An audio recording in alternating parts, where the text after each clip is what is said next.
Most people massively underestimate just how many calories they consume in a day. And it's usually not just by 50, not just by 100, but usually over hundreds, if not thousands of extra calories that they're sneaking in without even realizing it. And depending on your goal, this could either mean no fat loss or no muscle gain. And instead, you're just spinning your wheel, getting frustrated. But the thing that most people don't realize is no matter what you eat, clean or dirty, everything breaks down into one of three macros. That's either protein, fats, or carbs. And there's a certain amount of each that you need to either hit or stay under in order to achieve your goal. And if you don't know what your specific numbers are, be sure to check the pinned comment because I have linked my free calorie calculator. That is a tool that I personally use to lose over 40 pounds following that exact macro plan. And I'm sure it'll help you because it'll give you your exact macros and calorie count based on where you're at. And on top of that, if you're somebody who's trying to build muscle, it also has a macro slider so you can know how much of each macro you should be getting in. It literally eliminates all the guesswork for you because once you learn what your macros are, then you'll be able to control them and that'll get you one step closer to actually reaching your goals. So whether you're trying to get leaner or put on muscle, it literally all starts with your macros. For those of you new to the channel, my name is Gideon. I'm a certified personal trainer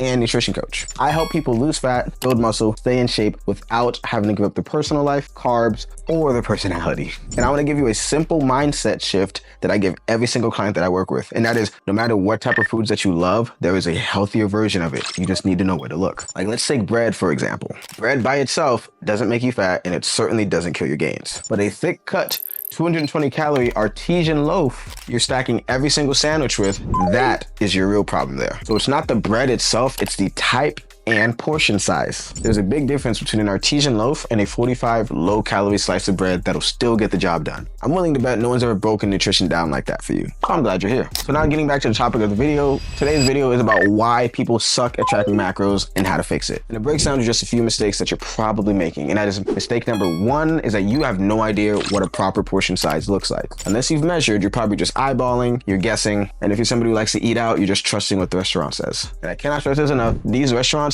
do not care about your fitness goals. They do not care that you're trying to lose weight. They do not care that you're trying to put on muscle.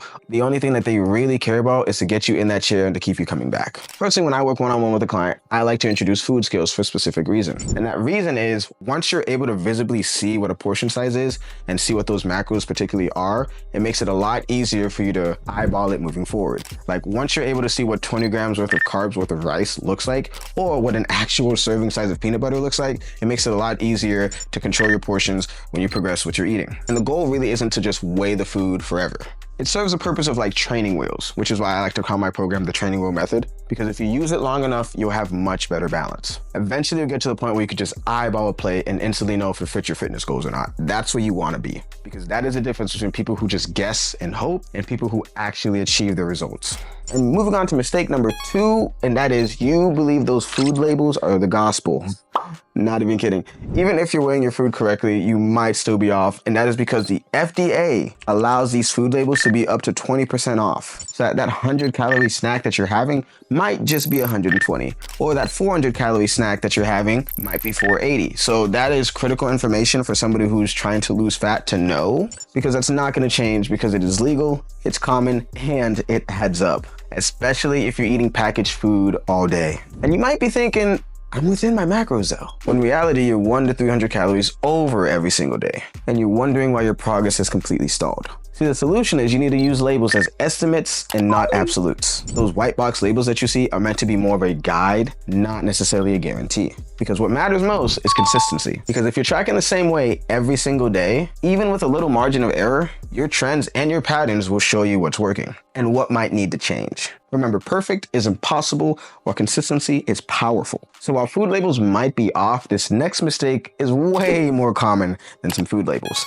And that is user error. And simply put, you know the what, but not how much. And this one kills me the most, especially when it comes to protein. People know that they need protein, but what they suck at is determining how much of it that they actually need. Like I'll have people tell me like, oh yeah, I've been getting my protein in. And then when I ask how much they've had, they'll literally look at me and say, oh, I've had a protein bar, like 1 or 2. And I'm like, that's not even scratching the surface. Like, you need way more than that, especially if you're trying to build muscle or if you're trying to preserve muscle while you're cutting. Like, it is a common thing that most people heavily underestimate how much protein they really need. And it's one of the biggest reasons why I see a lot of people plateau. And it's not just protein. We could use another example, like peanut butter. Like, when I ask people what they've had to eat and they're like, oh, I've had some peanut butter, that's not helpful. Like, was it a tablespoon? Was that tablespoon measured, or you just assume it was a tablespoon? Or was it really just a giant scoop the size of a fist? You see what I'm saying? Precision matters, especially when it comes to high calorie or high impact foods. Because at the end of the day, your body doesn't care what you mean to track. It only reacts to what you actually eat. So I want you to really listen here, because if this is finally making you realize the importance of macros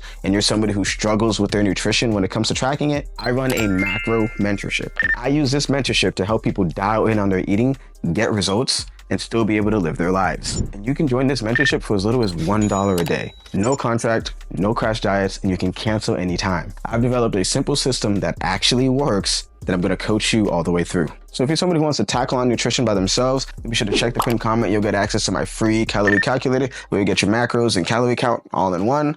But if you're somebody who tries that and you still feel confused, you still don't know what to do, or even what's the best way to hit those specific macros, then try out my macro mentorship and I'll be able to guide you all the way through it. To bring it all together, most people suck at tracking macros because 1, they guess their portions instead of knowing what they actually look like. 2, they blindly trust food labels that can be up to 20% off. 3, they track what they ate, but not how much of it, especially when it comes to protein, which, by the way, is the most important macro. Whether you're trying to build muscle, lose fat, you need protein. There's no way around it. And tracking macros isn't about being perfect. I want to make that clear. It's more so about being consistent and intentional. If you found this video to be helpful, be sure to give it a thumbs up. It helps push the video to others who might need the same clarity. And if you're somebody who wants to level up their fitness game, then be sure to hit that subscribe button. I drop new videos every single week on how to help you lose fat, build muscle, and stay in the game. Be sure to check the pinned comment if you want access to my free calorie calculator or my macro mentorship, and I'll see you on the next one.